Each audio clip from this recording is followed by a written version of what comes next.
What if the most powerful book in the Bible is not the most read, but the most avoided?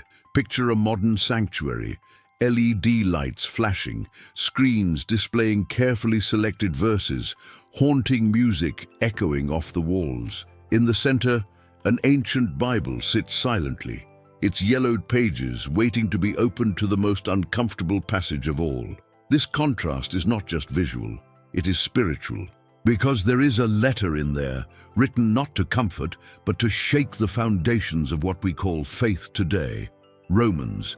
It is not just an epistle, it is a cry echoing from the Roman prisons, from the transformed mind of a former Pharisee named Paul.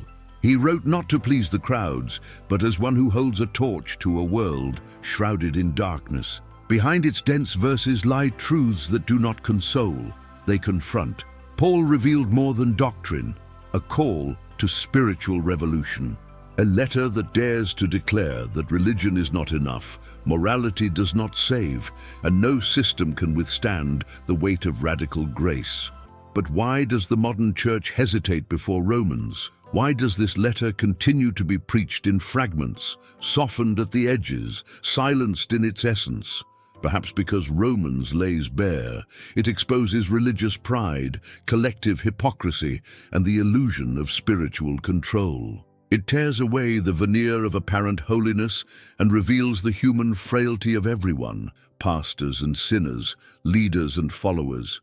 If you feel that something is missing in the faith around you, if an inner voice cries out that there is more to Christianity than spectacles and strategies, you need to listen to what Romans is still trying to say. The Bible's most profound message may be written exactly where few have the courage to look. Behind the scenes of the Roman Empire, among marble columns and streets bathed in blood and glory, a new faith began to pulsate. Not in palaces, but in simple homes. Not among nobles, but among foreigners, slaves, and spiritual outsiders. Rome was the center of the world, and also the center of tension. Jewish converts tried to preserve their ancestral traditions. Gentiles came with pagan stories, but hearts burning for something new. They did not speak the same spiritual language or share the same practices. Chaos threatened to destroy the nascent church. It was this minefield that Paul stepped into with words that still shake pulpits today. He wrote not as a diplomat, but as a prophet. Not to please factions, but to declare that before the cross, all are equal. This truth, repeated today without impact, was like an explosion in a world chained by ethnic and religious pride. Romans is not just a response to the division of that time. It is an advanced denunciation of the division of our own day. It is as if Paul had been seeing since the first century the walls that the modern church itself insists on raising, between the pure and the strays, between the worthy and the forgotten, between those who dominate the temple and those who are not even noticed at the door. Paul writes from the pain of rejection and the miracle of revelation. A Pharisee transformed into an apostle to those he once hated. A man who knew the law as a sword and discovered grace as a balm. The historical context of Romans is not just background, it is key. Because to understand who Paul wrote to is to understand why his words remain so uncomfortable. What if the division of that church in Rome is the same one that still divides us today? What if the secrets of Romans are less about academic theology and more about human scars? The just shall live by faith. This was not just a theological statement. It was a silent explosion against centuries of tradition, against human pride, against every system that said man had to prove himself before God. With this phrase, Paul lit a fuse that centuries later would ignite reformers, free consciences, and challenge religious thrones. But in that letter, at that time, the impact was immediate. The doctrine of Romans was not about behavior, it was about identity. It declared, "You are not saved by obeying the law, but by believing in the one who has already obeyed it for you." This dismantled Pharisaism, destroyed moralism, and nullified every attempt to achieve salvation through one's own efforts. To the Jews, it sounded like heresy. To the Gentiles, it was liberation. To the established religion, It was a threat. And today, this message still scares us. We live in a time where grace is mentioned, but with conditions. It is preached, but with invisible contracts, as if God still expects you to improve a little before truly receiving it. But Romans says no, you will not be transformed in order to be accepted. You will be accepted, and only then transformed. If we still find this idea dangerous, it is because we do not understand what the gospel is. This doctrine is not light. It is heavy as the cross. It demands total surrender, not to effort, but to grace. Perhaps that is why so many prefer not to preach it clearly, because controlling is easier than trusting, and grace cannot be controlled. There are texts that we embrace with enthusiasm and texts that look at us like mirrors, exposing what we try to hide. Romans is that mirror. That is why some people quote it, but few confront it. Why is it that in so many pulpits the most profound letter on grace is treated as a technical, cold, almost inaccessible text? Because Romans does not soften the corners of the cross, does not negotiate with merit, does not leave room for a Christianity centered on performance or spectacle. The truth of Romans does not fit into church agendas packed with performances, conferences on success or growth strategies. Romans speaks of a God who justifies the ungodly, of a Savior who dies for those who are still sinners. It is easier to preach about blessings than about surrender. It is more profitable to promise miracles than to invite repentance. It is more comfortable to control believers through fear than to free them through trust. Many modern churches do with Romans what the ancients did with the prophets. They say, "This is too hard," and turn the page. But what do we miss by ignoring this letter? We have missed the chance to live a gospel that depends not on human performance, but on divine faithfulness. The ignored truths of Romans remind us that no one is too far gone to be saved, and no one is too high up to not need salvation. Such a scandalous grace threatens the stage and constrains systems. So the question hangs in the air like an uncomfortable whisper. Do we hesitate before Romans because deep down we still want to be masters of our own justification? Not all wars are fought with swords. Some are fought between commas, between verses, between interpretations. Few letters have caused more division and more discovery than Romans. Behind his inspired words lie theological trenches where scholars and spiritual leaders have debated for centuries. Predestination, God's sovereignty, free will, the role of the law, the nature of sin. Every theme that emerges from Romans raises the fundamental question, who is God and who are we before him? For some, Romans is a book of comfort. For others, it is a minefield, because its interpretation can completely transform how we view salvation, justice, and even our freedom. Chapter 9 still divides hearts. Does God choose who will be saved, or does he respond to the faith of those who seek him? Are we puppets in an eternal plan or children invited to choose? The tension between sovereignty and responsibility has never been so alive or so urgent. Some people twist Romans to justify harsh, exclusivist or sectarian ideologies. Others, for fear of debate, prefer to silence the entire letter. But ignoring it is not a solution. Romans was not written to be kept in religious showcases, but to be read, felt, and debated, because truth that does not confront does not transform. Perhaps the greatest scandal of the letter is this: it does not leave you neutral. Either you surrender to the depth of the gospel revealed there, or you try to fit it into molds that it itself came to break. If the Bible were a symphony, Romans would be its boldest movement. A hymn to God's justice composed in the midst of a maladjusted humanity. The theology of Romans is not cold, it burns. It pulses with the weight of eternity and the intimacy of someone who writes with tears. Paul does not structure arguments to impress intellectuals, but writes as if he wanted to save souls. Every chapter carries the weight of judgment, every verse the breath of redemption. Chapter 3, there is none righteous, no, not one. Chapter 5. While we were yet without strength, Christ died for us. Chapter 8. There is now no condemnation. Romans is not abstract theology. It is a spiritual road from guilt to glory. Its doctrine is clear. All have sinned. All fall short of glory.